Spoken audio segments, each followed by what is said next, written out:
Mr. Guidry. Yes, sir. How are you doing today? I'm doing great. Dude, I'm so glad we were able to do this. I am too. Obviously I had Rodrigo on. Yes. Had Mike on, Tracy. And every time I talk to somebody, they're like, dude, you need to sit down with Bryan. For sure. Like, you absolutely need to do it. And then at EJ's wedding, yes, we were just sitting there because there was like 10 hours between. Right.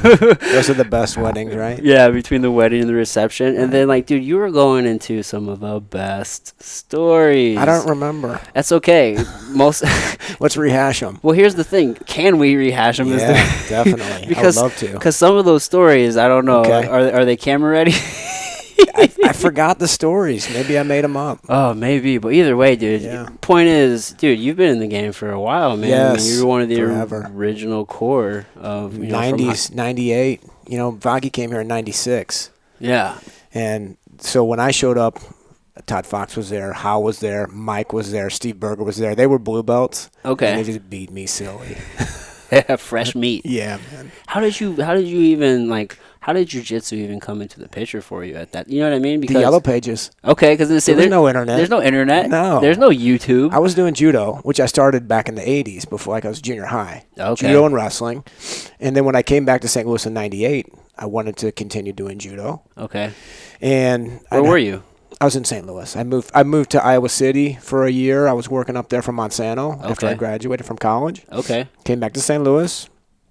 And then wanted to continue doing judo. And then at that time, remember in 94, we found out about Brazilian Jiu-Jitsu. Before then, nobody even knew it existed. Right, it wasn't even a thing. It wasn't even a thing. I'd never even heard of it. Yeah. So this is only 4 years after the U.S. had been introduced to Jiu-Jitsu. So right. I flipped open the Yellow Pages and does anyone in St. Louis do Jiu-Jitsu? Yeah, and this is through the UFC, right? I mean... Yeah, the UFC, that's how we all found out about it, right? We got the Blockbuster videotape, popped it in, and saw Hoist beat up on everybody. Hoist beat everybody's ass. Yeah, man. Yeah. So you've been in traditional martial arts for a very long time. Yes. But you didn't take that route of where a lot of guys do. They'll do like Aikido, karate, or they won't do you went straight to judo. I just started judo because a friend of my father's was a black belt, and so he took me to his studio. Oh, okay. Yeah. Okay. Do you still do judo now? No, I incorporated it into class. Yeah. But I don't study under anybody. Yeah. Wrestling probably helped with that, didn't it? Definitely. I mean, just the understanding of how to manipulate the hips and control somebody by their hips and the throws and the leverage. I actually started wrestling and judo about the same time when I was like 12, 13. Okay. So I started them both at the same time. So they absolutely helped one another. Yeah, they played hand in hand. Absolutely. So what were those early days like? I mean, walk me through. So talking about the 80s or the 90s? So Jiu-Jitsu in the 90s. In the 90s. Well, okay, I mean, when you started, with Vaghi back then, remember, he came from Brazil and he was one of the best. Remember, I think he got his black belt the same day with Saulo Ibero. And Saulo went on to be, multiple-time black belt world champion. Rodrigo was his teammate, and they were neck and neck. So when Rodrigo got here, he was legit one of the best black belts in the world. 100%. So he's tuning up me, Mike Rogers, Steve Berger, Todd Fox, and Howe every day. So you're getting tuned up by one of the best in the world. You don't even realize what he gave you. We got so good so quick. Yeah. Nobody even knew what they had, but he gave us so much skill. We would just go and slaughter people whenever we would compete. Yeah. We would just kill them. We didn't even think it was a challenge because he got us so good so quick. Yeah, you're so used to going with the best. Oh, yeah. That's the quickest way to get better. It is. Is just get beat up. That's it. Just train with the best. And you don't even know what you got. Yeah, man. Yeah. You see that all the time. In any sport, I can think of it back into wrestling. Whenever I was in high school, me and my training partner, we were legitimately the two best on the team. Mm-hmm. And I don't think it was any coincidence we were training partners. Of course. Where did you wrestle? I went to Jeff City High. Oh, nice. Yeah. They were always tough. Yeah, we had a pretty good program. Yeah. I don't think the program itself, I think they won state once, back in the 90s. Right. But we've always had, solid wrestlers. They were always good. Yeah, really strong. And Elias was always good. Yeah, I think Elias had an even better wrestling program. Yeah, for sure. Where did you wrestle at? Parkway South. Okay. Yeah. Yeah. How was, do you ever think back to, how bad you were at wrestling then? Oh, man. I remember thinking about, man, I want to quit. Practice is so hard. Yeah. Practices were killer. I know, and then now you probably train way harder than you ever did then. Sometimes. Or at least there was a period where you did. Yeah, anyway. definitely. In your mind, back then you thought it was harder, but yes, now we probably train much harder. Right. But in your mind, you thought it was much worse back then because you weren't used to it. Well, yeah, I mean, because how many fights did you do? 8. You did 8 fights. 8 fights. And what were the, like, it wasn't structured the same now, because, like, now it's like 3-minute rounds. We didn't weigh in. Yeah. I weighed in twice. What were those days like? Weighed in twice, okay. and then you would sit there before the fights. All the fighters would be in a back room, and they'd go fight by fight. Okay, Adam and Bryan, you guys are fighting. How many rounds do you guys want to go? And so we were the Vaghi guys, so we always wanted to go longer, right? Because we were in great shape. Yeah. So we want 5 rounds, or we want 7 rounds. And then you'd agree to the rounds. All right there on the spot. Yeah, and then before you even fought, it was like you didn't weigh in usually. I weighed in twice. You'd be like, well, Adam's going to come in. He's going to be about 185. Bryan, you're going to come in. You're going to be about 175. So whatever. Remember back then? Remember when it started? Because there were no weights, and in the late 90s, they just started implementing weight classes. Now we know today that fighting no weight class doesn't work. But back then, if you said, "Oh, well, we're going to fight in this weight class," you were kind of like being a punk. Like you didn't think that you could fight anybody. Right. Like back then we thought, oh, you just got to fight anybody. Yeah. So if you're asking to be in a weight class, well, you must be afraid. You must be. You must be. Yeah, because otherwise wouldn't you fight anybody? You wouldn't fight anybody. Yeah. And, you want a set number of rounds? Well, what are you afraid to fight till the end? Right. Because Vaghi had us fighting every day until somebody would tap. Yeah. And legitimately, like I said, all those guys, Berger, Fox, Rogers, how they were all ahead of me. But, I started to climb that mountain. There was a time, I think in a year, 99 or whatever, me and Berger, not even joking, we fought for 3 hours. We fought for 3 hours. Just you guys in the gym. Rodrigo turned the lights off and left. He's like, I'm done with you guys. Because whoever got the first tap, right? Yeah. Oh, man. Yeah. You guys are so far, like, bullheaded. Like, no one's tapping. No, we that's why we got so good also, because we're all that same weight class, right around the same weight. We hated to lose to each other. Yeah. Yeah, there's a group of savages. For sure. Yeah, I mean, you've said his name a couple times, but Todd, man, he was my best training partner. Dude, I've heard some amazing stories about Todd. He was amazing. He's very unassuming, from my understanding. Just like crazy pressure. Right, good pressure. Great, amazing guard, amazing submissions. He would always snap them on so quick. Yeah. He would armbar me so much when I started. Both my arms would just fall asleep in the middle of the day, and I'd be like, I can't move my arms. Yeah. Do you remember what it was like after that very first day of training, like what you felt like and what you were thinking? Yes, because I walked in and I had told Rodrigo that I did judo, and so that was like a problem for him. He's like, all right, buddy. Yeah, so he put Rogers on me first for 15 minutes, and then Fox, and then so 45 minutes of just a beating. Yeah, like Shark Tank. Yeah, and he was like trying to kick me out of there. He didn't want me, like, he's like, oh, this judo guy, kick his ass and just get him out of here. Run you off. Run me off. And I'm like, I love it. He wasn't as nice back in those days. No, he barely spoke English. Like, literally, remember, there was no YouTube, there was no internet, and he would talk about the guar. I'm like, man, what is the guar? I thought it was like GWAR. He's talking about the guard. Oh, the guard. What is the guar? What is the guar? And you shake your head and smile. I couldn't ask anyone. I felt stupid. So for months, I'm trying to figure out what is the guar. So you had no idea what the guar was for you. No. What is the guar? It's just this thing. I guess it's something he's talking about, and I feel dumb asking. Yeah. So it wasn't like an environment to where like it was like a teaching environment to where you're really like slowing down and explaining. He didn't have great English, so yeah, it was hard to sometimes stop and be like, "Hey, what did you say?" Yeah.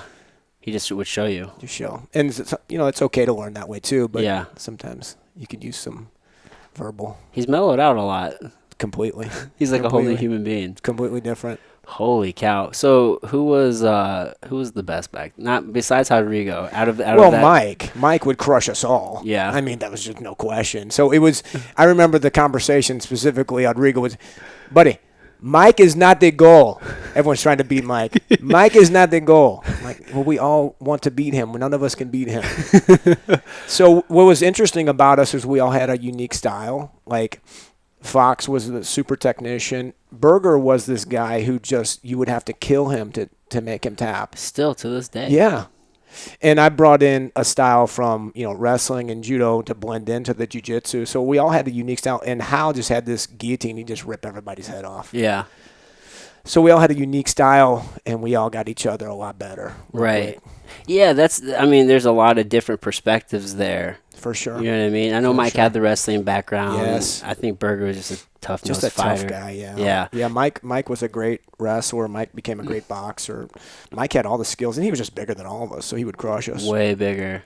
But Rodrigo used to do these matches where we would do like 5-on-3 or all these weird matches, and so he would put Rogers on one team and whoever, like, he would give instruction to us, and so like he would give instruction to the small guys and be like, all right, take out Rogers and the whole team's going to fold up because there's the big guy, and once the big guy goes down, so we would take out Rogers, and he was right, so he'd give us a strategy, so we'd have these 5-on-4 fights or 6-on-4. He'd always make these weird numbers that just try to make us beat each other up. Yeah, it's like that old school schoolyard mentality, right? You take out the the big guy, and everyone else is gonna fold. Yeah. So was that like a duel style? Is that how he did it? Like, it was. You said like 5 versus 3. Like the whole group just go Royal at it. Rumble. Yeah, just going at it. It was fun, man. That is funny. Yeah. Holy cow. Yeah. Oh man. So how during that time?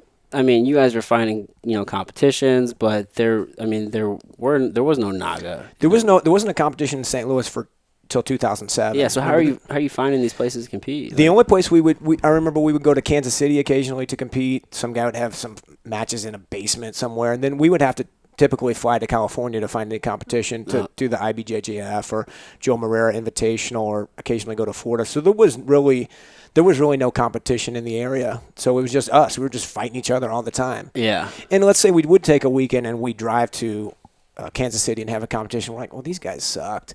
We'd have a better match just going home and training with each other. So we're like, why are we going to these silly tournaments? Yeah. So it became, it's hard to get the competition unless like we would go to California or go somewhere else to fight some legit schools.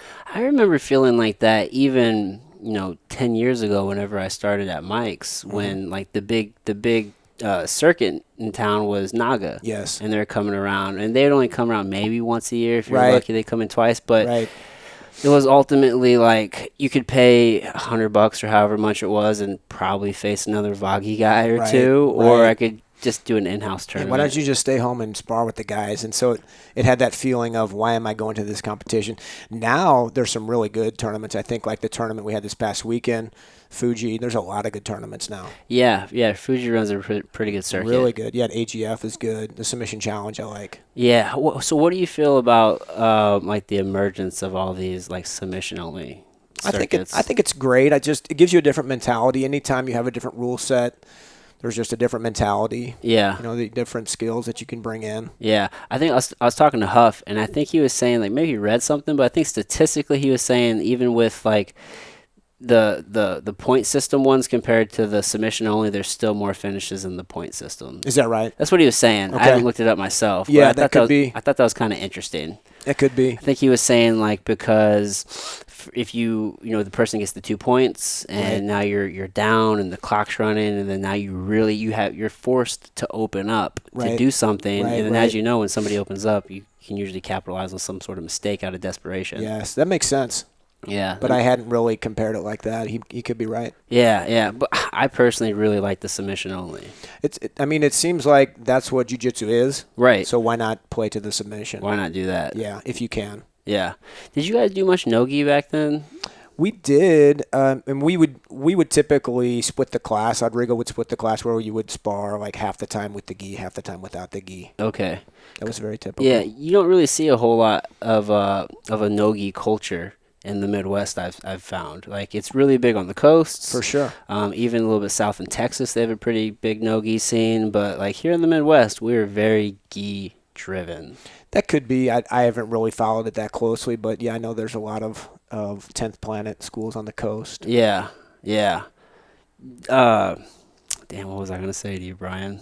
You got all the time you want. I know, man. Sometimes I just I got these questions. Questions, and sometimes I lose the train of thought with that with the gi and the no gi. The guys would when I started at Vaghi's, Yeah. they had the MMA fights, and so they would fight over in Illinois. You know, Berger was fighting, Fox was fighting, Rogers was fighting. So we would have to train no-gi to get ready for those fights. Yeah. So yes. It kind of just played into MMA. Yeah, you had to get ready. Yeah. By playing without the gi. Yeah, I know. What I was going to ask you.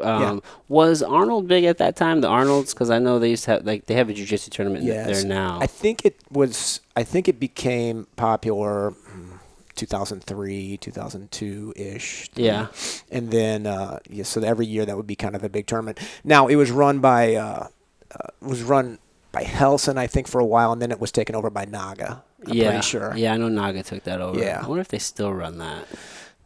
I don't know. They could. That's a good question. Yeah. That's a good question. I was talking to Huff, and he was also saying that the Arnold was a really big tournament like this past year. Was it? Yeah, I know for a while there it was kind of like lagging. Like there wasn't really people going to the Arnolds very much, but I think it's kind of like on this resurgence now. I'm kind of interested to go up there and check it out and see what it's all about. For a while, it was a huge tournament. It was like the tournament for a while. It was the Helson Gracie Nationals. That's what it was, yeah. Yeah.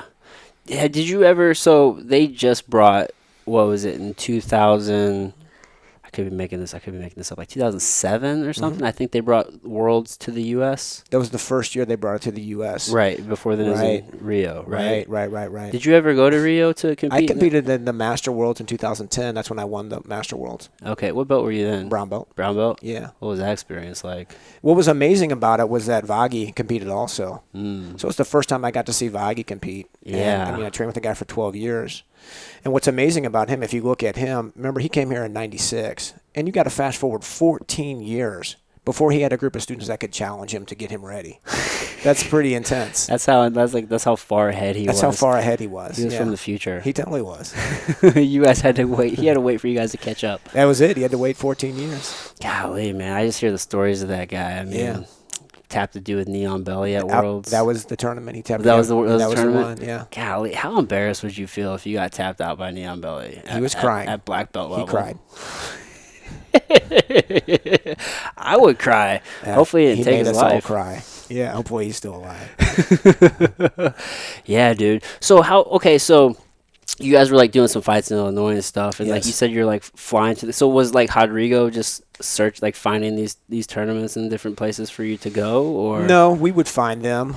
And there was a guy who was putting on shows. I don't know how they got hooked up with Brian Madden, but he was running the SFC over in Illinois, the Submission Fighting Championship. So he was like the MMA guy, and then we would find tournaments to go to. I remember Todd was always big on finding tournaments, so he would find them. We would go to California, whatever. Yeah. How did you like to? So I mean, I would assume like your training's obviously changed a whole lot, like your approach. Like how do you like to prepare for tournaments or competition? Like what's the prep like? Like do you put camps together or for myself or for my students? Let's start with for yourself. Yeah. But then now you've transitioned to coaching, though. We can talk about your students as well and like your approach there. Well, I haven't done a camp since 2010. Okay. That was the last time I competed was the Worlds. Okay. But the camp is obviously, for me, it's got to be going out and training with, brown belts and black belts. Yeah. So that's what I had to do. So back then, I'd go train with Vaghi and Todd Fox, John Mankey, and just try to get as many tough training partners as I can. Get Mike Rogers in there and all the guys. At the time, Lance Benoist and some different guys. Lance the Savage. For sure. And then it was just mixing in all the different other workouts to go with it. Yeah. And trying to find that right balance, because on days you spar, you can't do as hard of a workout as on the days you don't spar. So it's just putting the time in and getting all your runs in, getting all your lifts in and whatever else. Yeah. Do you roll with lower belts these days? That's basically all I've rolled with, since, I have blue belts and a couple purples and two brown belts, So it's basically, a lot of white belts and blue belts. I'm so weary of white belts and blue belts these days. Man, well, I was just going today, and it doesn't matter. Like, I'll tell anybody, if I'll go with 10 black belts and not get hurt. But if you go with one white belt, you're going to get hurt somehow. He's going to hurt you and him by throwing elbows and knees and just all over the place. They're spazzes. Yeah. I almost feel like an asshole because I really watch who I roll with now. Right. And like, you're in there, you're training, and it's just the nature of the sport. You're going to have more lower belts than higher belts. Right. You know what I mean? Because Right. not everybody makes it. And Yes. I mean, people get that blue belt and they just disappear. It's like, That's true. They get that target on their back. They don't want to be there anymore. yeah, you got to put them on like a milk carton because they're missing. I have no idea where they are. Yeah, but because of that, it's like, all right, well, you want to roll with these guys because you don't want to be a dick, right? Yes. And like, they can still get better. But on that same note, whenever I'm thinking about like me getting better, or if I'm thinking about like my own health, it's just like, is it really benefiting me to actually roll with this guy? Because the people I'm going to compete with are going to be more on my level. Right. And there's just a different intensity and understanding there. Oh, totally. That's part of the problem, because like, we were talking about Vaghi, it took him 12, 14 years to get a group of guys that could push him. Right. And so I'm at that point now. I'm at that 13-year mark with the school. And now I've got a solid group of guys that I feel like can push me, Maurice and Mike and Lee and Dan. So I've got a few guys that can push me. Yeah. And so, but it takes a while to build up that core group. But you're absolutely right. If I'm not going to go compete with black belts if I'm only training with blue belts. Right. It's just, you're not going to be ready. Yeah. And so people ask me, oh, are you going to compete again? I'm like, no, I have no desire to compete anymore. It's just I love to train. And if I were going to compete, I would have to go train with a bunch of brown belts and black belts. Yeah, I 100% understand that. Like, there's a certain point to where you don't feel like the validation isn't there with competing anymore. Right. It's like, for what? Like, I've already done it. Mm-hmm. Like, you're not really proving yourself anymore. Right. And it really is a different level of intensity, like in a competition. For sure. Oh, yeah. And like, I absolutely love training. And you can Right. come in here and we can train balls to the wall super hard. We're still having fun. Exactly. And the intensity is still a little bit Yes. different. It's It more is. relaxed. It is. It's like we're not in there like constantly tense. Right. You know what I mean? It's different. It'd be like if we came in here cold and we just went as hard as we fucking could. Right. Cold for no reason. Right. Like, it just leads to injury For sure. and exhaustion, and it's just like, For sure. it's just a whole different intensity. Totally different. Yeah. So what was like that final, like, when did you realize, all right, I don't really want to compete anymore? Like, there's just no joy in it. I just want to train and teach. I think after I got my black belt in 2010, I feel like that was my goal. I wasn't that I enjoy competing, but it wasn't, for me, there wasn't, like I say, anything left for me to prove. It's not that I don't enjoy competing. I do, but my focus is my school. And if my focus is my school, like I said, I'm training with white belts and blue belts, I can't really be ready to go compete with black belts. Yeah. And it's just the bottom line. If I had a team full of black belts, Be different. maybe I could say, oh, well, I'm training with these guys and add them every day. And so I know I'm ready. But if you're just training with blue belts, purples, and a couple browns, like, maybe, I don't know. Yeah. When you're just smashing everybody, it's like, you're not really as false sharp. sense of confidence. Yeah, it's just, you're not as sharp. Yeah. Was that a difficult transition for you, like mentally, to go from competitor to coach, or was that? I don't think so, because I had my school since 2006 when I was a purple belt. Okay. So that's when I started the school. So I'd been doing, competing and coaching for a few years until I got my black belt. That was my goal. That's kind of why I came back, because I'd taken 2001, 2005 basically off. I wasn't training really. Then I came back with the goal in mind that, hey, I want to get my black belt. And if I don't, I'm going to be upset for the rest of my life. Yeah. So I just wanted to come back and get my black belt. I'm glad you said that. Yeah. Because I understand the idea, train without expectation, Yes. right? I mean, just put in the work, getting better. But also on that same note, like, there's that goal. Like, I personally got into jiu-jitsu with the intention of getting my black belt. For sure. You know what I mean? So Yeah. it's like you're still striving towards that, and like, Yes. I think that's okay. For sure. Yeah, I think that's a great goal. Yeah, I don't see anything wrong with that goal. No, that's what we want. Yeah. So, but like that transition from like competitor to coach, that can be hard for some people. Definitely. Well, you're absolutely right, because getting in that attention from competing is kind of addicting. Yeah. Like, if you get on this big stage and, hey, everyone sees how good you are, whatever else. And it's a different mentality just to come into the school every day and just to train. Right. Rather than, I'm going to train just so everyone can see how good I am. It's different. And so people get into that mindset of they're only training to, be on that stage to show everyone how good they are. And then when it comes time just to train for fun, they don't enjoy it as much. Right. There's no limelight there. Yeah, there's no limelight. And right. if you're coaching, it's not about you anymore. That's right. It's someone else's success. That's right.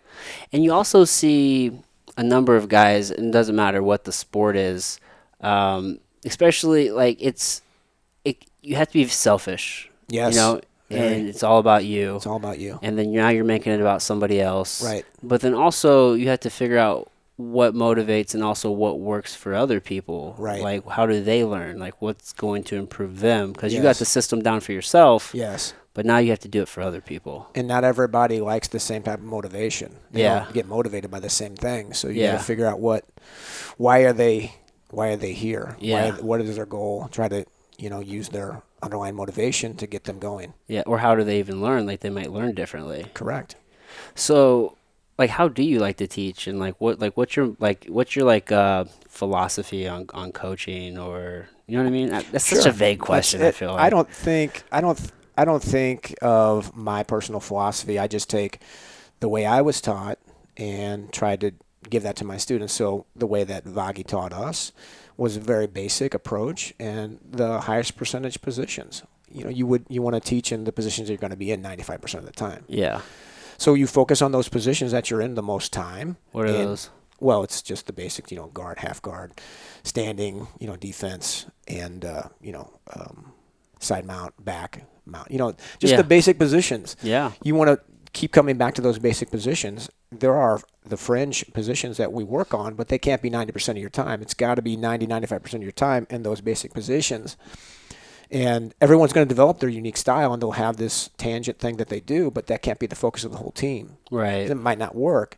When we talk about teaching Jiu-Jitsu, you think about, well, why are you teaching Jiu-Jitsu? Are you teaching for sport, or did people originally come to Jiu-Jitsu for self-defense? So it's got to be something that translates to self-defense. If you're teaching moves that only translate to sport, you're losing the essence of what Jiu-Jitsu originally was. Right. So you have to keep the balance. We have to teach things that are relevant for sport because guys go compete in sport tournaments. Yeah. But you can't just focus on things that are in sport tournaments because now maybe you don't have them prepared for an actual fight. Right. So you got to strike a balance. Yeah, there's definitely a balance there because, like you said, I mean, if you're in sport and you're going inverted the whole time. Is that really relevant in a street fight? Absolutely not. No. Absolutely not. No, but it's fun and it's sports stuff, so we'll teach it, but it's not going to be 90% of our time. Right, right. And, I mean, the funny thing is, though, like, that can work in a fight. Like, we're kind of seeing it more and more with, like, Ryan Hall. And but that's one guy. Yeah, those are the outliers. Yeah, for sure.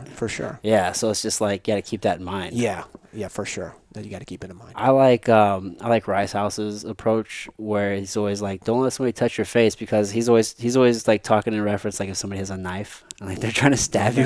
I'm like, okay, that's a little intense. It's a little intense, Matt, but it works. I mean, if you're in the street, I mean, that's what it's about. Like, you're trying to defend yourself in the street. Somebody's trying to grab your eyes or whatever. Yeah. Yeah, man.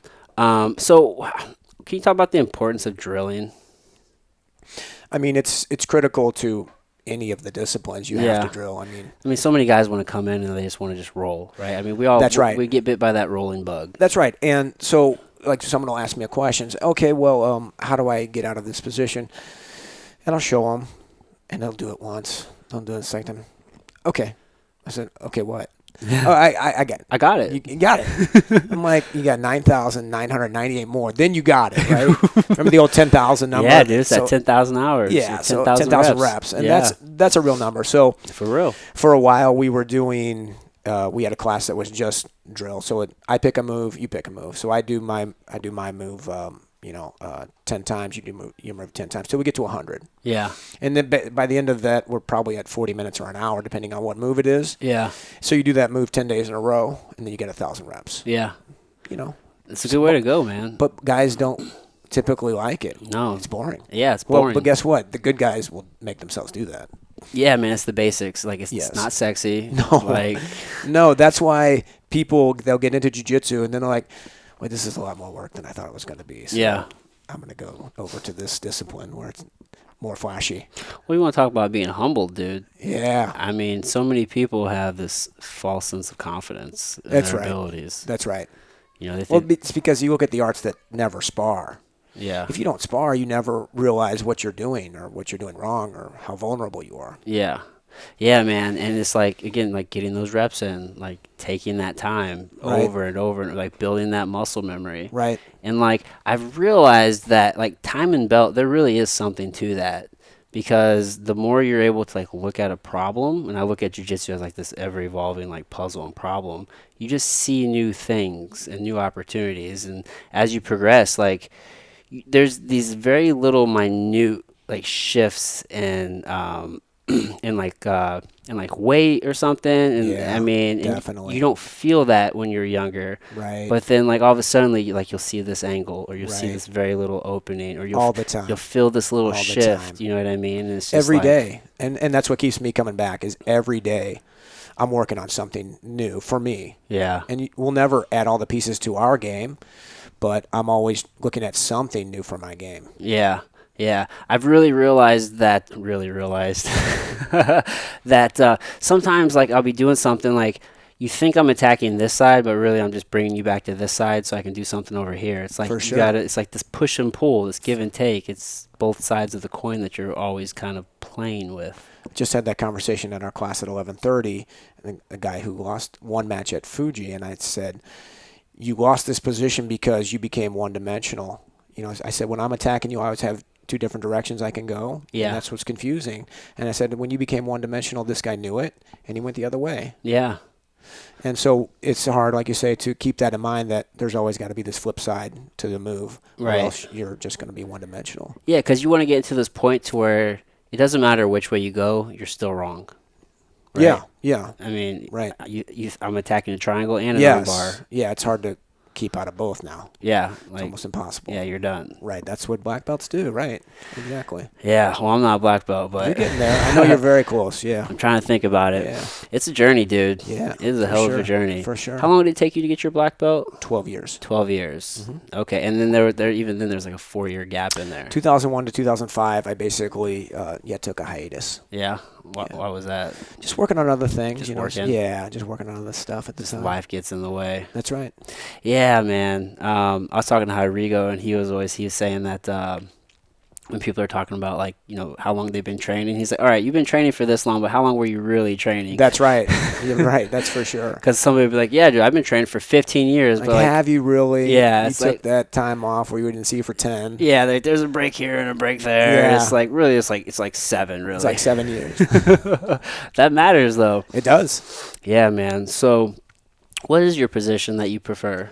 Like, are you For like jiu-jitsu? are you like a guard guy, or I mean, you like half guard, or like I you prefer to be on top? it just depends. I guess I started out like strictly top game player. Yeah. I didn't have a guard. From that wrestling background? From that wrestling just background. comfortable. Right. And so I would win all my matches at blue belt and up until I got purple just from the top game. So that in 3 years I had my purple belt. Oh, wow. Yeah. And in the tournament to get my purple belt, I beat 2 black belts and Hermes Franca in that tournament. Oh, it was a no-gi. shit. And that was as a blue belt. Yeah. And so I really gained my purple belt. But I was strictly a top game player. Yeah. And so it took me from 2001 to 2010. Rodrigo's like, you got to figure out the guard. I'm like, all right, I got to figure out the guard. I guess But that's what's great about Rodrigo is he wouldn't promote me unless I had a guard. So Yeah. that's kudos to him, man, for saying, hey, you suck in the guard. Yeah. So now I feel like my guard's very good because he made me develop it. Right. He's like, figure out the guard. So I took 4 years off. All right, fine. See you in 4 years. That's hard for a wrestler, though. I mean, It is. it goes against every natural instinct is to be on your back. Definitely. Yeah. Have you found that jiu-jitsu kind of make you like, for me anyway, I've found that jiu-jitsu almost makes my wrestling lazy because I'm not afraid to be on my back anymore. Oh, definitely. You know? Definitely. It can make your wrestling kind of lazy. Yeah, so like you got to like really strike that balance, and like That's right. that was a big insight I had after Respect. I'm just like, man, my wrestling's gotten fucking lazy. You had a tough match. I heard about. He was a tough dude, yeah, man. I went for an anaconda choke, and Yeah. like I kind of pulled guard there, and ended up burning out my arms. Yeah. And like he passed my guard like there in like the last minute or so, Okay. I think. Okay. And I was talking to Kyle Watson afterwards. He's like, dude, that guy, you have to literally put him the fuck out. It's like Like, he he- wasn't gonna. You have to kill him. Yeah, he won't tap. That's what he Yeah. said. He's like, yeah, he won't. I'm just like, oh, well, that's good to know. Yeah, But now I know. I thought I had that pretty tight. You know Right. what I mean? But in that, though, I realized there was a point to where he shot in, he took me down. Yes. I scrambled back up to my feet real quick. He didn't get Yes. the takedown. But I was like, man, like, what the fuck's up with you, man? Like, you didn't sprawl. You didn't. Right. I'm like, your wrestling has just gotten weak, dude. That's a good point, because if we practice, you're going to compete the way you practice. Yeah. So, like when we have some of our sparring classes, you have to say, hey, we're gonna play for takedown. After somebody gets the takedown, then we can play jiu-jitsu. Yeah. But you got to play for a takedown. That's a good way, I think, to practice sometimes. Yeah, I think it's probably the better way to practice, because it's harder. Yeah, it's harder. So many times we come in there, we sit on our butts, we slap fists, and we go. And that's not realistic. Not realistic at all, man. It's like you need to be starting on the feet and work. If you're intending to compete 100%. For sure. You know what I mean? Like, you have to get those takedowns. You have to. Because if you don't, then, I mean, you're just going to get lazy. You have to either get the takedown or know how to counter a takedown. Yeah. Definitely. Yeah, that was a big insight that I had after that. I Right. felt very disappointed. I was like, man, like, I know I'm a better wrestler than this, Right. but I'm just like, You wrestling. haven't practiced it. Yeah. I feel like wrestling is what lost me that match. Okay. If I'm just like rationally thinking about it, and there's some other things there for sure, absolutely. But if I'm thinking about it, I'm just like, man, like, I'm a pretty good wrestler. I feel like if you get that takedown and you have confidence in your takedown, you really push that, then you can set the tone, and then you start up, and like, and then the jiu-jitsu can take into play. But it's like, we were probably on our feet for the first 3 minutes. How long was the match? 6 minutes. 6 minutes. Yeah, that's tough. Now you don't have that much jiu-jitsu, with 3 minutes left. No. And you're burning out your arms, like you said, in Anaconda. So yeah. That's hard. So you just got to be stronger with the wrestling, dude. Something. Yeah. How has your philosophy changed as far as... no, I don't know how I wanted to ask that. Go ahead. No, well, I didn't really know where I wanted to go with that, because like I guess I'm just trying to like get in your head on like how you see jiu-jitsu, or like whenever you're coaching, right? Like I guess the best example was like Kirk is like, oh, my philosophy on jiu-jitsu is like, it's always better to start up by 2. Like, how do you feel about like pulling guard, or like, is it important to get that early 2? Do you feel like, or like? I just think it totally depends on the player. Yeah, it totally depends on the player. Back in the day, like I said, I never would pull guard, but now I feel very comfortable in my guard. Yeah. So I think it just depends. There are some guys who don't play takedown, so you can't say, well, this guy's going to get 2. I mean, if I have a guy I know can't play for takedowns, I can't say, well, play for the takedown. You got to find out where your student is good, or where their weaknesses are. You got to play to their strength. Well, I feel more dangerous in my guard these days, but it's almost like frowned upon to pull guard. Like, where people joke about it. People joke about, guard puller. Like, I think it can be to people that don't play jiu-jitsu, but there are some people in jiu-jitsu who are strictly guard players. I don't think there's anything wrong with it, because that gets back to what we're talking about. It's sport jiu-jitsu, so you got to play to the rules. Yeah. So it's not like it's an MMA fight or whatever. So, if you pull guard, you're not getting penalized in the actual point process. So you can be dangerous from your back. I mean, of course. You have so many options. Of course. Yeah, I think I'm split between whether I pull guard or go for takedown. I don't feel, like I said, like I have to play one way or the other. Whereas when I started, I would never pull guard. It just wasn't even in my arsenal. Yeah. So now it's different. But if you have a student, I think, of course, you just have to know where your student is, where their weaknesses are, and you can't play to their weakness. Yeah. How do you feel about like heel hooks and wrist locks and stuff like that? Well, I love the wrist locks. I don't typically go for heel hooks with my guys because they're white and blue belts. Right. But like, I'll have the philosophy, like if we go, I tell the guys, if we're doing no-gi and we go for heel hooks, it's kind of the catch and release. Yeah. You're not going to crank it. We're working on footlocks last night. And we're talking about how not to roll out of a footlock, because we, about once a year we'll lose a guy who's in a footlock and rolls out, and then he's out for 6 months. I mean, it's like a straight ankle? Straight ankle. Okay. Sorry, straight ankle lock. And he'll roll out, and we have a guy who's out right now with a meniscus tear. So we just go over, hey, this is how you defend and how you don't defend. Yeah. I'm always really weary because you can do a straight ankle from a white belt up. Yes. And then, like, you can, in no-gi, once you get the purple, you can start adding in heel hooks and different things. But it's like, if you don't know how to defend it, like, not knowing how to defend it will actually end up hurting you because, like you said, you'll roll out the wrong way or something and tear up your own knee. Right. So I'm always, like, a little conflicted because, on the one hand, the sooner you're exposed to it and you're able to learn how to defend it, the better you are. But on the other hand, it's just like you're a spaz in the beginning. When we teach in here, or when I teach, I will let all the guys go for the foot lock, toe hold, knee bar from day one. Yeah. Because those aren't the twisting type of moves. Yeah, those are safer. Those are safer. But if we do, if we have a no-gi situation, and I'll just tell the guys, don't do this heel hook until I've taught it to you. And then if you know it, you're going to catch it but not crank it on the guys. Yeah. Right? So that's kind of the safe way to play. Yeah. I think a lot of those younger guys, they're still very ego-driven, and it's all about that win. For sure. It's all about that validation. I got that. That tap really means something. Well, to especially them. if they're going against an upper belt. Yeah. Big target on your back. Dude, they want it. They got to. Dude, and it's just like, they'll end up forcing something or cranking something. Or it might be a stripe on their belt. It might be. That's the truth. But I've just realized that, well, one, it's safer, but two, this the best way. Like, just position before submission, there's so much truth to that. Like, if I can just lock down this position and hold it, I know without a doubt I have this fucking submission. You're not going anywhere. Right. Like, even whether I apply the submission or not, like, Yes. I know I just own this position. I locked you down. Right. And that's kind of where I started with leg locks. I'm like, all right, well, let me work on like my entries and like holding this position. You know what I mean? And then it's like, all right, well, here's a heel hook here. I don't actually have to like do anything. Like, I can just just put my arm right here and like I know it's there. Right. It's just like having that understanding and that confidence. Right.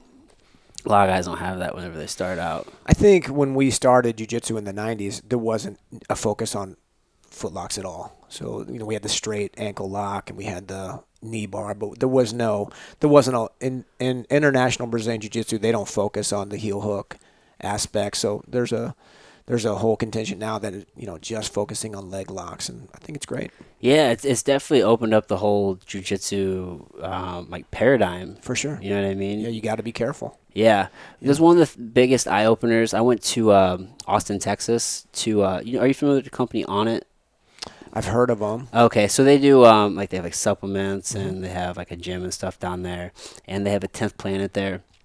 And they do these almost like respect, like a pro jiu-jitsu. Right. It's an invite-only tournament. Right. And I got invited down to it, and it was a no-gi thing. And I went against this young kid, man. He was 17, blue belt, like crushing black belts. He was in the finals against, I can't think of the guy's name, but he's a 10th Planet Oceanside brown belt about to get his black belt under Gio Martinez. And the kid was beating this guy like the whole time, but the brown belt was just like crafty.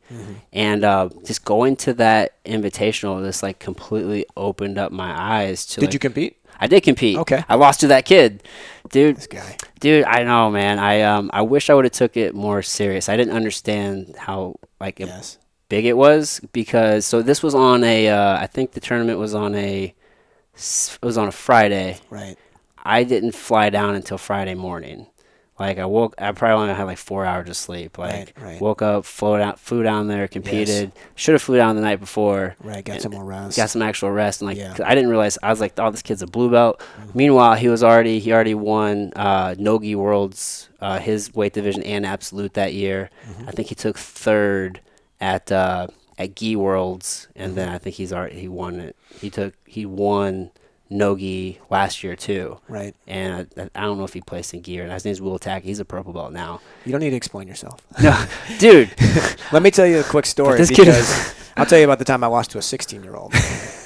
Make me feel better, please. 1999, myself, Todd Fox, Hal Goodman, we went down to Oklahoma. There's a tournament down there.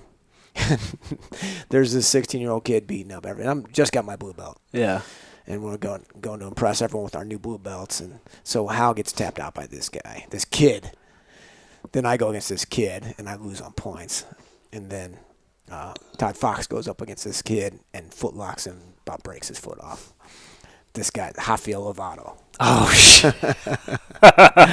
Only one of the greatest of all time. I think the greatest American Brazilian Jiu-Jitsu competitor ever. He's won second to win the Black Belt Worlds. Yeah, he's won every major tournament in the world. So I remember being so depressed.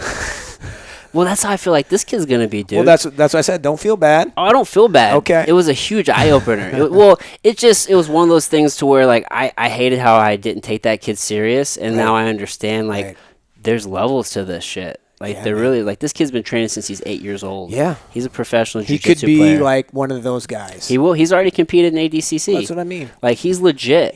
Well, obviously he beat you. He's legit, dude. You're no joke. But it was just like, man, like it just was an eye opener. I'm like, Oh yeah, dude, like the whole world, like the leg locks. You know what I Yeah. mean? Like Yeah. there's just so much to this, which I almost feel like here in the Midwest, at least here in St. Louis, like we neglect that leg lock game. well, I think yes. I think it's like anything. It just comes down to the amount of time you put into it. If this kid's training 4 or 5 hours a day, even if we're training 2 hours a day, we're going to get behind.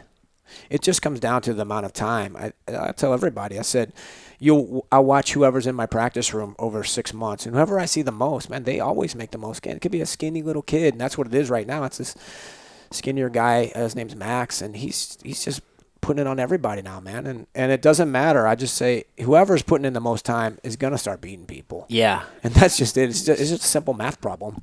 It's just once I stopped fighting and I focused only on jiu-jitsu, like everything changed because I'm training like 2, sometimes 3 times a day. Once you're doing all the different disciplines, it's just so much stuff to get better at. Yeah. You're cutting weight, and it's just and when you can just focus on one thing, Right. that changes everything. changes. Man, so you faced some amazing competition. I mean, you're talking about Definitely, facing the yeah. young Rafael Rafael Lovato. Lovato, Hermes Franca. I mean, so I heard that you faced Dars. Oh yeah, I fought Darce in the final of Pan Am Blue Belts, 72-man field. So me and Fox were at the same weight at Pan Am's, and so they split up the teammate if you're in the same Yeah. bracket. What so year was this? I'm sorry. Did you just say? in 2000. 2000. Okay. So Fox is on one side, I'm on the other side of the bracket. So Fox catches Darce early in the tournament. He loses by advantage to Darce. Oh, wow. And I caught Darce in the final. So I caught him in the final and lost on a butterfly sweep. Oh, wow. And at the time, you're like, oh man, this guy, I don't know who he is. And You know who he was. No idea. Nobody knows who he was, but he turned out to be a great guy under Henzo. Yeah, and for the folks listening, like that's who the submission was named after, right? The Darce choke. The Darce choke. Well, do you remember were you at Henzo's seminar when he came in? I wasn't. Because he showed Darce the choke, obviously. Okay. And so he said, this is his words, he said, I don't need a move named after me. You do. So he said, let it be called the Darce choke. He said, like Darce, he had finished a bunch of people apparently at some tournament, and they were calling it the Darce choke. Yeah. So that Meanwhile, he didn't make it up. No. None of us makes this. We all copy somebody, right? Yeah. So being deeper into jiu-jitsu and like that I am now, I've definitely beat myself up for missing a couple of the. I mean, I didn't when when Henzo came in, I didn't. Oh, yeah. I didn't go to that. Yeah. When Hickson came in, I didn't go to that. Clark's coming in 2 weeks. He'll be here. I know I saw that. Come on down. I know I need to. You should. Fuck. Are we thinking podcast with him? I don't see why not. You could ask him about his hair products and all that stuff. Dude, we have so many savages like available to us, and I didn't take advantage of it. For sure. I think it was back in the day, and this is like more on the striking side of things. At Rodrigo's last place out in Fenton, we had why am I blanking out on his name? He was a Salo? No, it was a striker. The guy ended up passing away. He passed away. Yeah, I forgot his name. Yeah, I can't think of his name, but one of the greatest like Thai boxers in the world, right? And I think he was like Dutch or something. I was like, man, I didn't take advantage. I remember that. I remember seeing that. Damn, Rick, what's his name? They call him Razor. Forget. I wasn't there. That's okay. Yeah, but we just have so many cool people like associated through Rodrigo. Definitely. That we get in. Oh, for sure. And it's amazing. For sure. I saw JW is about to bring in Hodger this weekend. Oh, that's awesome. Yeah. That's awesome. It's like, man, dude, like these legends. That's the beauty of jiu-jitsu. Yeah. These legends are so accessible. Yeah. Ramon Deckers. That's right. Yeah. That's right. Razor Ramon. That's so cool. My man. Yeah, dude, like you go to Worlds, Master Worlds, and you got everybody there. That's right. And they're just mingling and they're super chill and they'll take a picture with you. I don't know if there's any other like culture that's like that. Like you couldn't go to a basketball game and just have like Michael Jordan sitting there. No. And that's what's cool about jiu-jitsu. It's still got that aspect of everybody's still, tight knit and pretty close group of people. Yeah. You ever think about like getting back in there and hitting Master Worlds? I've thought about it, but again, to do that, I would have to break away from the school a bit and start training with you guys coming out to St. Charles, which I plan on doing. But I don't really have, again, I just don't have the desire. No, I get it. Yeah. I don't either. Yeah. I have my son now, and so I have him, half the time. And so it's hard to always find time to train. But I love to, like I said, I love to still come in every day and spar. Yeah. But as far as like getting out and competing, it's just not, it just doesn't, I don't Is have that a desire. metric you use for your students, whether or not they're competing? I do, like, as far as promotions go. So right. Sometimes I'll tell them, hey, you got to get out and compete if you want to get that next belt, because, that's what we've always done in the Vaghi system. You go out and prove yourself. Yeah. So that's a great way to test your students. So what is it? So what do you look for, in your students as they're progressing? Like what are the things you're looking at? I'm looking at if they're getting submissions against other students in the sparring. That's the number one metric. And that's basically it. That's all it was ever about when Vaghi taught us. It's about the submission. So if you're submitting guys that are your weight or higher, that's the best metric to use. And then you might be able to get a couple stripes just doing that. And then after that, hey, it might be time to compete. Yeah. Because that's what most of the guys will compete at the higher belts. Yeah, because you can only do so much in the practice room. That's right. At a certain point, it's like a big fish in a small pond. Not only that, but as well as I do that you get used to the training partner. Yes. So you might you don't get tricked as much because you know your style. Yeah, you know the style. You know the style. You know their flow. Yeah, you're not nervous. Yeah. That's the big thing. You talk about going to competition, you get nervous. Yeah, that plays a big role. Of course. And you don't get that same nervousness when you're just sparring. We're having fun. We're smiling. Which is the way I love to train, but you're not, you don't act that way when you compete. Right. Really compete, and you want to win. Right. People that really want to win, they're not out there all smiling. Some guys, it's not me. But Yeah. they're not out there like this joking around and smiling. I try to stay pretty calm. For sure. I would love to. I would, but I don't know. I guess it just depends. It just depends how calm you are, I guess. Yeah. How prepared you feel. But no matter what, you can never replicate that same sort of ease as in the practice room. That's right. That's why you have to go compete, or that would be the best test. Would be what? To walk around the street till somebody attacks you. Yeah. That would be the best test. And the second best test would be what? Fighting MMA. Yeah. And then maybe doing Jiu-Jitsu tournament. So there's levels that the practice room would be number 4 then. Yeah. So that's true. That's true. I found it's a little hard on the ego to stop competing to a degree. It's like I don't feel like I have anything to prove. Yeah. No, that's what we talked about. It's hard for people to make that transition because why am I now putting in all this work? Yeah. It's hard to put in all this work where there's not going to be this reward. And the reward at the end of the competition is, hey, everybody gets to see how good I am. Well, if I come compete with you in the practice room, I say, man, Adam's tough. But that's just me. If we go out and we do it in a tournament, man, everybody knows you're tough now. And that's the difference. And it's hard to get that same level of intensity in your training when you're just doing it so all your friends know how tough you are. Well, they probably know already. Right. So it's hard to get that same intensity to come in and train. And that's the challenge. Yeah, that is the challenge. Because when it does feel good when everybody sees that, and then so whenever I lost after respect, it's like, man, do people think I'm not tough now? Fuck, dude. Well, that's the thing. Nobody. But see, here's the thing: is that nobody that really matters thinks any differently of you. Right. All the guys on the team, we know how tough you are. But say people that are outside the team, do they think something less of me, this, that, or the other? Then that gets in your head. It does, dude. Yeah. It's like, fuck, man. You start getting hard on yourself. That's what I mean. It's hard. That's when you compete. As well as I do. Even if you win, there's this drop. Yeah. After the competition, right? Yeah. And so you have that up and down. I almost found like there's no real winning even when in competition for me, because if I win, I'm supposed to win. I don't really get joy out of winning anymore. Well, not only that, but think about when you won that tournament. The day before that tournament, you were the same guy. Yeah.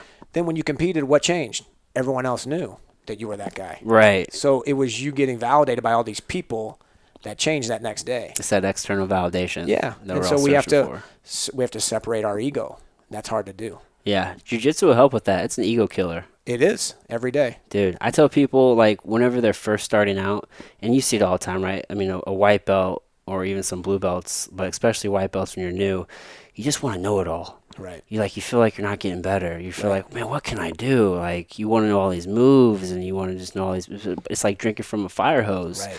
It's just like, look, dude, you just need to survive. Survive. Like, that's your job right now. Just survive. Doesn't matter who you are, because at every level you can be challenged. You know, even at a black belt, you know, I'm going to come in and be challenged by all you guys, and especially if you're working on something. You know, if I come in every day and I'm working on the same thing and then I'm my best move, I'm not getting better, and I might smash guys. But if you come in with an idea, I'm going to work on this technique, this, that, well, you're working on it because it's not your best move. Yeah. And because it's not your best move, people are probably going to beat you. And they say, hey, I beat Bryan today, this, that, and the other. Well, or maybe he was working on something he'd never done before. Right. You know, so you got to put yourself in those situations where you can lose. Yeah. So it rounds out your game. And then, you know, like getting back to philosophy of how you would learn or how you would teach, you have a series of moves and you might rank your moves from 1 to 10. Well, when you're in respect, you're only using moves that are like 9s and 10s. Those are the moves that you get all the time in practice. You might have moves that are 1, 2, 3, 4, 5, but you're not bringing them into the tournament. You're gonna keep working on those moves till they get to a 6, a 7, an 8, and then that's an 8.5 and 9. Now it works 90% of the time.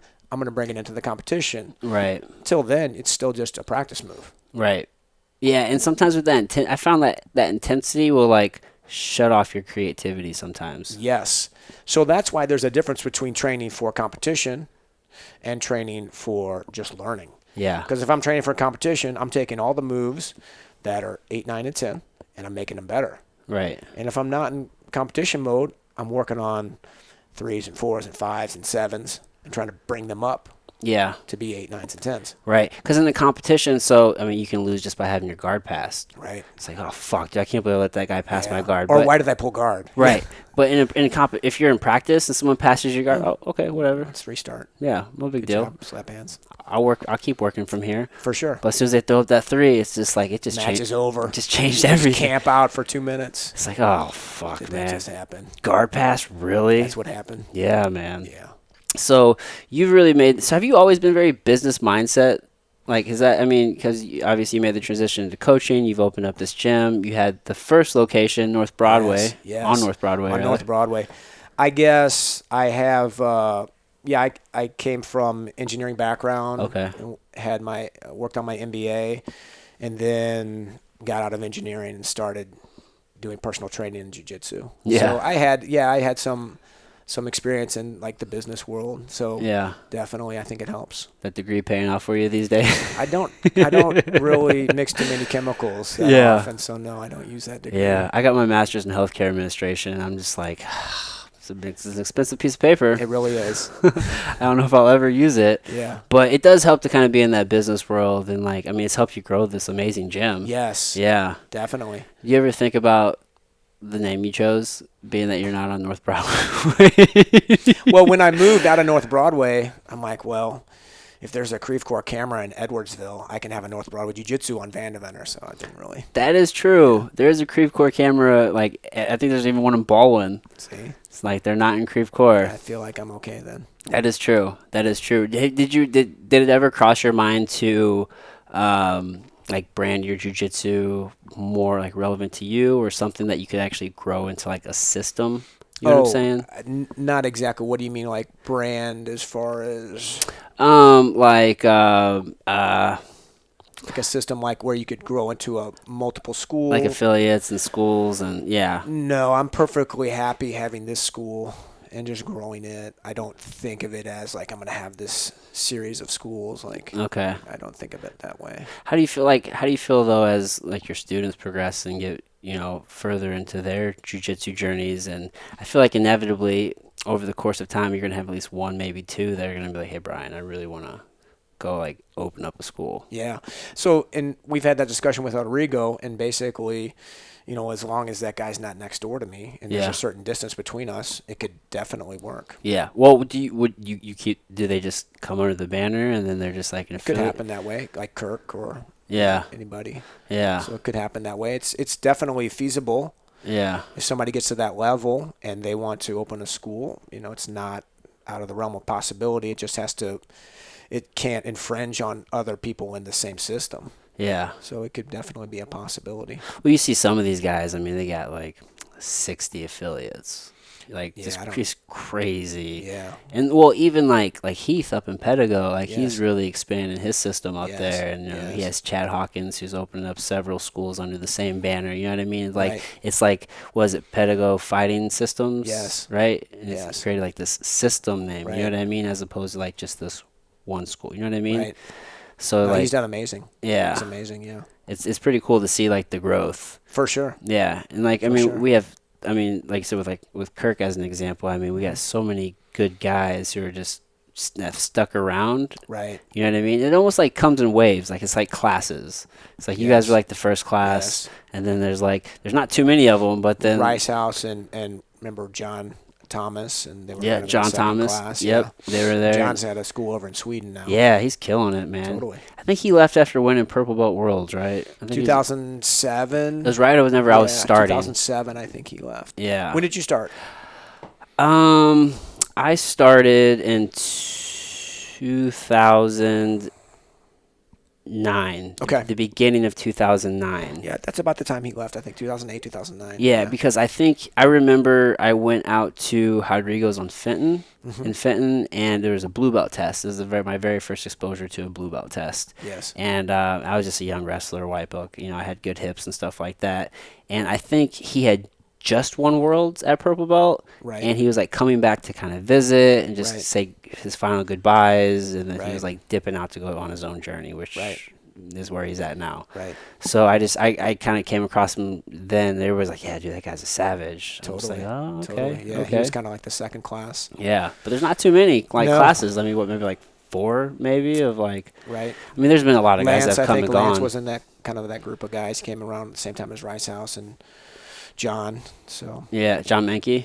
No, John Menke was original. He was like, I'm sorry. Yeah, I should have mentioned him when I mentioned Todd and Hal and Steve and Mike Rogers, because John was like our little brother. Yeah. Because we were all in our mid to late 20s when we started. Uh-huh. John was like 18. Oh. And he was still a giant 18-year-old, but we would just, thrash him. Probably pretty miserable for that. It was miserable for him, but he turned out to be, one of the toughest guys ever. Yeah. So, but yeah. He's super tough. Oh my God, he's unbelievable. I was sparring with him like whenever I was first starting, and I didn't have like any sense of like range or distance. Right. And like he like baited me into like coming in really hard, and then like he like teeped me in my solar plex and just knocked the fucking wind. Like 8 foot tall.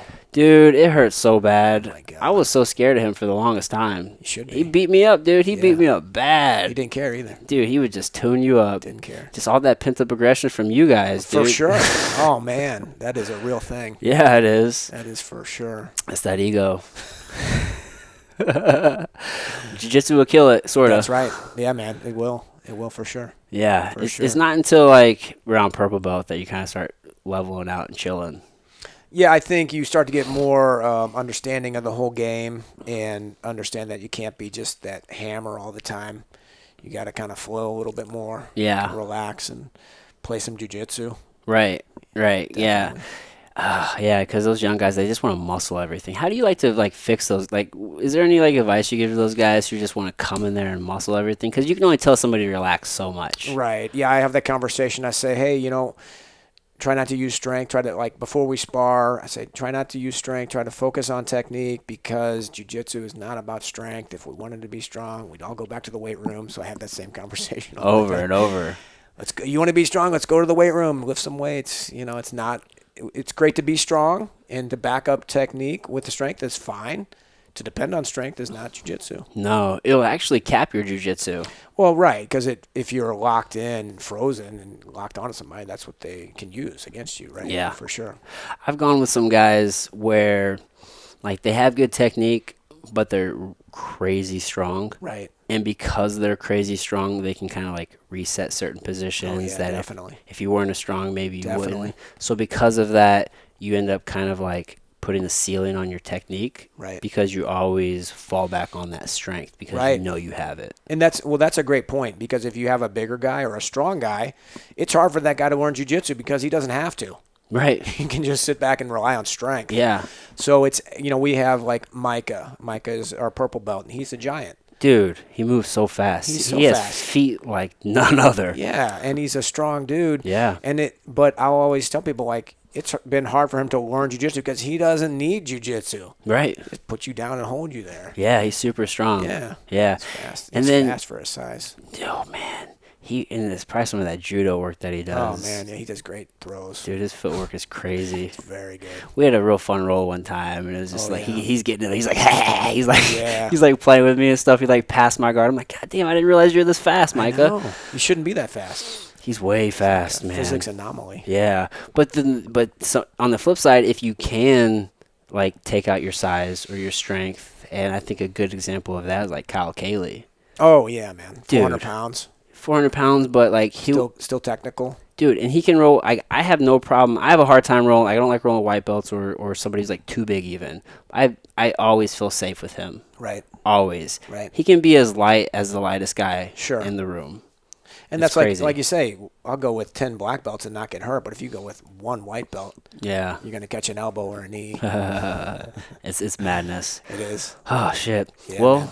Mr. Guidry, yeah, it's been an hour, dude. Great job. Dude, it flew by. Thanks so much. Thank you so much. Yeah. I really appreciate you taking this time. This was so fun. Definitely. I'm glad you made it down. I'm gonna plan something to where we can get like Rodrigo and some of you should get the original crew. That's what I'm saying. Tell these old stories, man. Dude, we'll have a round table and be awesome. Maybe I don't know. Maybe we'll break out some scotch or some whiskey or something and just have a good time. I like it. Yeah. We'll tell a bunch of stories that might not all be true. That's okay. It's okay. It's like the fish just keeps getting bigger and bigger every time you tell it.